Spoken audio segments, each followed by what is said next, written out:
Daily Devotion with Pastor Balla for September 8th, 2024, from the book of Colossians, Hope's Fruitful Promise. Previously, we heard a devotion that reflected upon Colossians chapter 1, verses 3 through 4, which focused on Paul's expression of gratitude for the Colossian church's faith in Christ and love for fellow believers. The devotion emphasized the importance of recognizing these virtues as gifts from God and encouraged readers to cultivate an attitude of thankfulness for the spiritual growth of others. It concluded with a call to nurture personal faith and love as a witness to the transforming power of the Holy Gospel in a world often lacking genuine faith and love. So, let's continue with the book of Colossians. From Colossians chapter 1, verses 5 and 6. Because of the hope laid up for you in heaven. Of this you have heard before in the word of the truth, the gospel, which has come to you, as indeed in the whole world it is bearing fruit and increasing, as it also does among you, since the day you heard it and understood the grace of God in truth. In these verses, Paul reminds us of the profound impact of the Holy Gospel in our lives and in the world around us.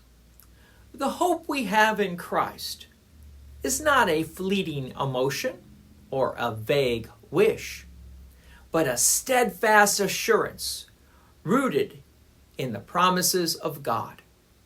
This hope is laid up for you in heaven, signifying its eternal nature and divine origin. The apostle here emphasizes that this hope is not new to the Colossians. They heard it before in the word of the truth, the gospel. This reminds us of the importance of continually hearing and meditating on God's holy word. Our faith is nurtured and strengthened through the regular proclamation of the gospel, both in our personal study and in our gathering as a church body.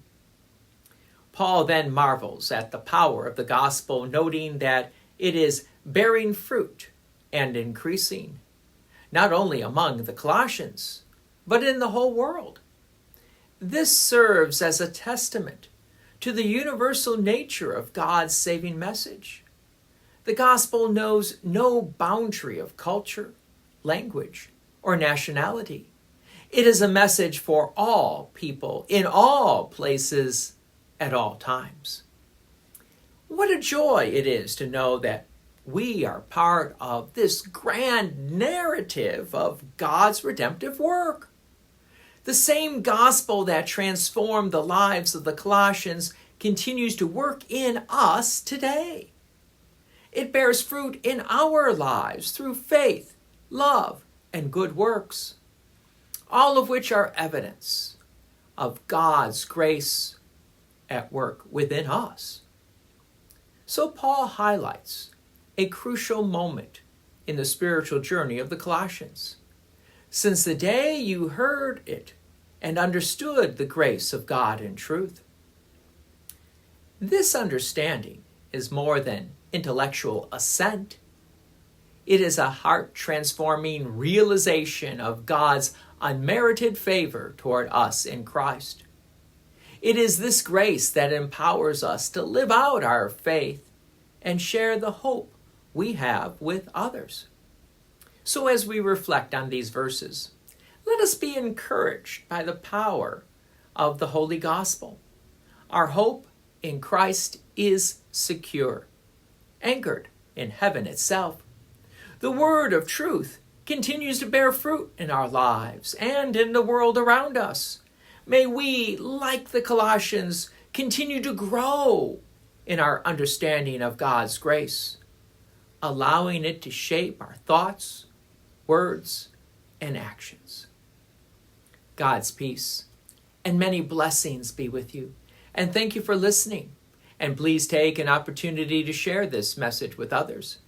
If you have enjoyed these daily devotions, please consider making a donation to Peace Lutheran Church, 24024 West Main Street, Plainfield, Illinois, 60544.